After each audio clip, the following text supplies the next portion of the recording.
തിരുവനന്തപുരം വർക്കലയിൽ കാണിക്കവഞ്ചി കുത്തി തുറന്ന മോഷണം. പനേറ തൃപ്പൂരിപ്പെട്ടക്കാവ് ക്ഷേത്രത്തിലാണ് മോഷണം നടന്നത്. 15,000 രൂപയോളം നഷ്ടപ്പെട്ടു. മോഷ്ടാവിൻ്റെ CCTV ദൃശ്യങ്ങൾ പരിശോധിച്ചു വരികയാണ്. അതേസമയം പോലീസ് അന്വേഷണം ആരംഭിച്ചിട്ടുണ്ട്. വിവരങ്ങളുമായി ചന്തു ചന്ദ്രശേഖർ ചേരുന്നു. ചന്തു, എപ്പോഴാണ് മോഷണം നടന്നത്? പ്രതിയെക്കുറിച്ച് പോലീസിന് എന്തെങ്കിലും തരത്തിലുള്ള സൂചനകൾ ലഭ്യമാകുന്നുണ്ടോ? രാജീവ്, കഴിഞ്ഞ ദിവസം രാത്രി 12 മണിയോടുകൂടിയാണ് ഇത്തരത്തിൽ വർക്കല പനേറ തൃപ്പൂരിട്ടക്കാവ് ക്ഷേത്രത്തിൽ മോഷണം നടന്നത്. ഈ ഓട് പൊളിച്ച് നാലമ്പലത്തിനുള്ളിൽ ഇറങ്ങിയ മോഷ്ടാവ് മൂർച്ചയുള്ള ആയുധങ്ങൾ ഉപയോഗിച്ച് കാണിക്കവഞ്ചി കുത്തി തുറക്കുകയായിരുന്നു.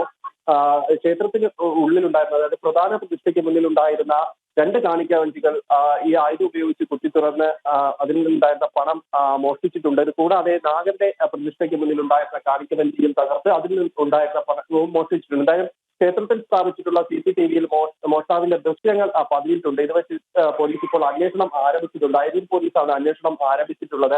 നേരത്തെയും ഇത്തരത്തിൽ സമാനമായി ക്ഷേത്രത്തിൽ മോഷണം നടന്നിട്ടുണ്ട്. ആ കേസിൽ മോഷ്ടാവിനെ പിടികൂടി, കൊല്ലം സ്വദേശിയായ മോഷ്ടാവിനെ പിടികൂടി. അയാൾ ഇപ്പോൾ ജയിലിലാണ്. എന്തായാലും CCTV ദൃശ്യങ്ങൾ ലഭ്യമായ സാഹചര്യത്തിൽ ആ വഴിക്കാണ് പോലീസിന്റെ അന്വേഷണം നീങ്ങുന്നത്. ഉടൻ തന്നെ പ്രതിയെ പിടികൂടാനാകുമെന്നാണ് പോലീസ് നൽകുന്ന വിവരം. യെസ്, ചന്തുവാണ് വിശദാംശങ്ങൾ നൽകിയത്.